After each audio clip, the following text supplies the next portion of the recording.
My dear brothers and sisters, my homily today is based on the gospel reading which we heard now. And also, there are two questions raised by the disciples of Jesus Christ.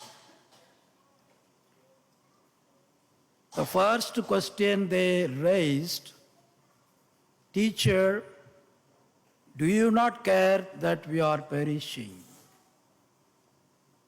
And the second question, "Who then is this whom even wind and sea obey?"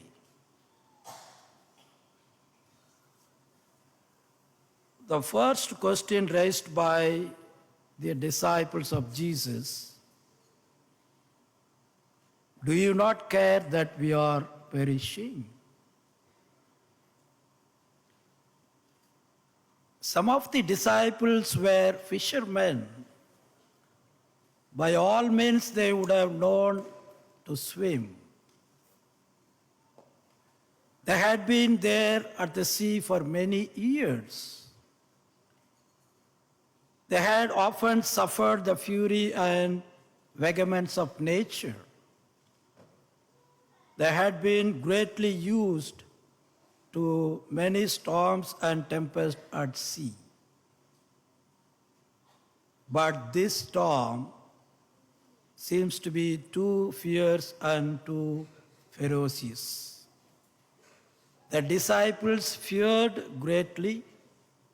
The disciples panicked very much.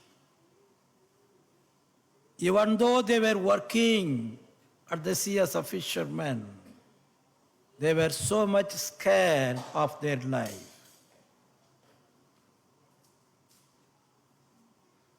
And very often, they were with Jesus Christ, and they were knowing very clearly Jesus is the carpenter, quietly sleeping there. Fishermen were so much afraid, but Jesus Christ, Son of the carpenter, is sleeping quietly.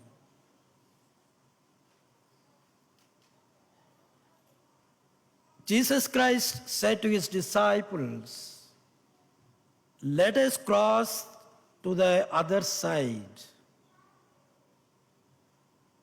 When they heard, they were so much happy, and they were traveling with Jesus Christ.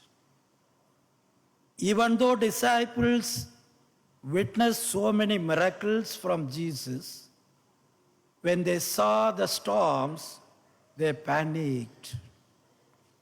Here Jesus wanted to teach a lesson to his disciples, and he wanted to show his identity to his disciples here. That's why when the disciples asked the first question, "Do you not care that we are perishing?" Jesus is going to give an answer to them here. According to the Gospel of Mark, Jesus Christ's identity is the Son of God. He is not just the carpenter's son. He is not just a teacher or rabbi, but he is the Son of God. When you read Mark Gospel chapter 1 and verse 1, it says, "The beginning of the gospel, Jesus Christ, the Son of God." The identity of Jesus Christ is Son of God. We can see through a lot of examples in the Bible. At the baptism of Jesus Christ, it is said, Jesus is Son of God. When Jesus healed the demonic person, he cried out, "What have you to do with us, Jesus of Nazareth? Have you come to destroy us? I know you are the Holy One of God." When Jesus asked his disciples, "Who do people say that I am?"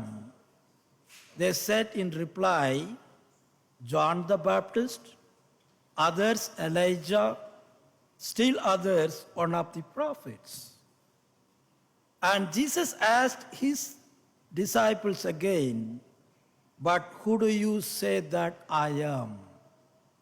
Peter said to him in reply, "You are the Messiah." So we get different answers from different people. People who are thinking that he is one of the prophets, Elijah, or someone raised from the dead. But here the disciple of Jesus, Peter, says very openly, "You are the Messiah."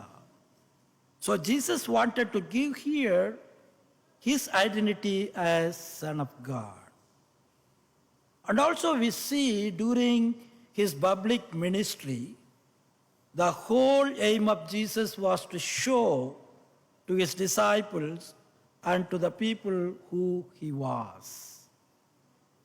When he fed the 5,000 with 5 loaves and 2 fish, when he walked on the water, when he healed the crippled man with a word, or permitting the woman simply to touch him, he was showing himself to be the Lord, the one God walking in the midst of as a man.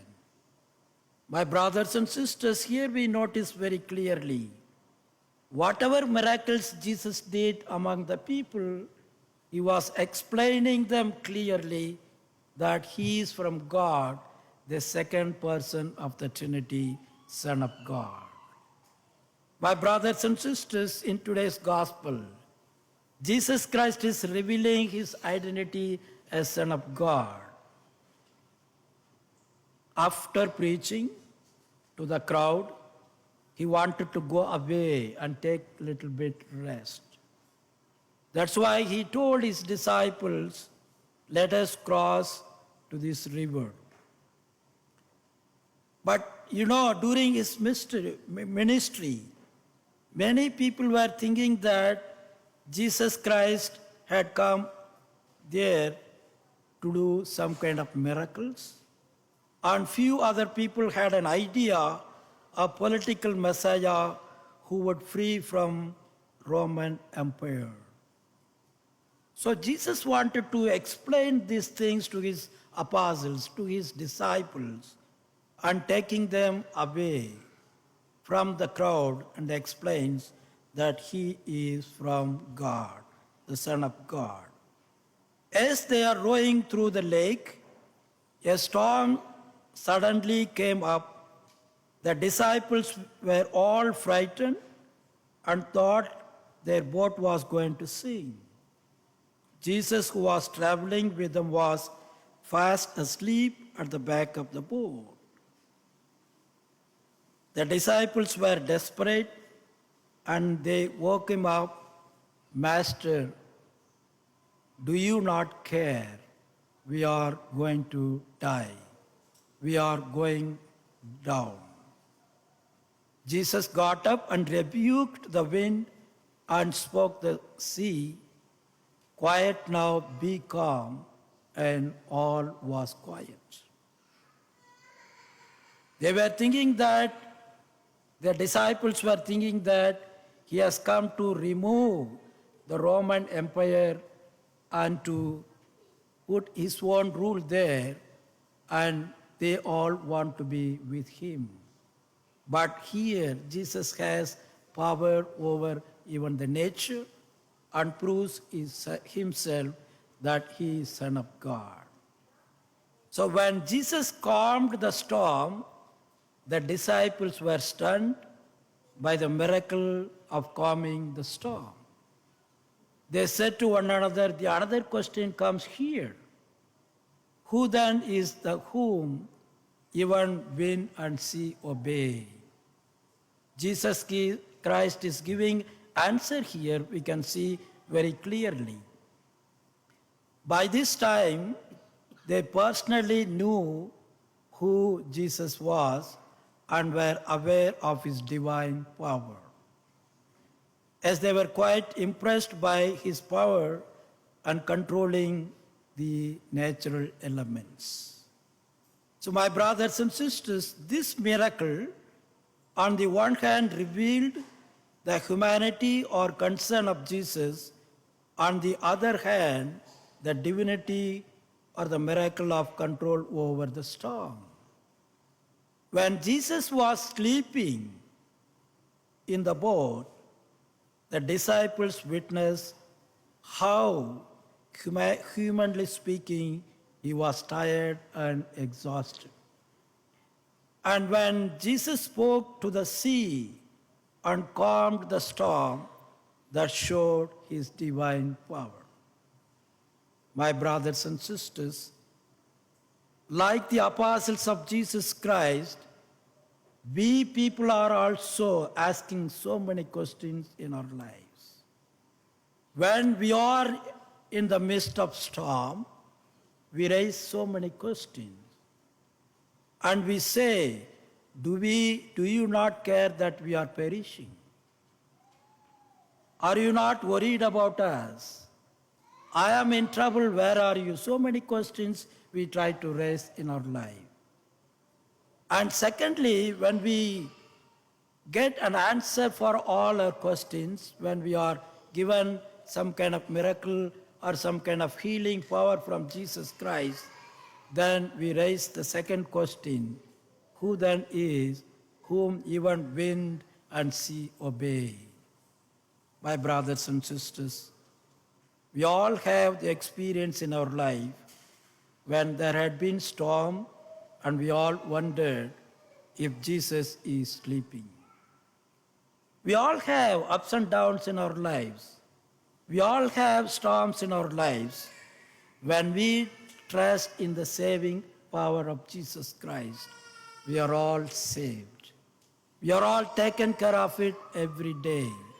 So my brothers and sisters, let us strengthen our faith in him every day. Let us strengthen our faith journey every day without asking questions. Trust in him completely and he will do a lot of miracles in our lives and do wonderful things in our lives. Let us offer completely ourselves to God during this Holy Eucharist and surrender our life completely to him that we may see miracles in our lives. Amen.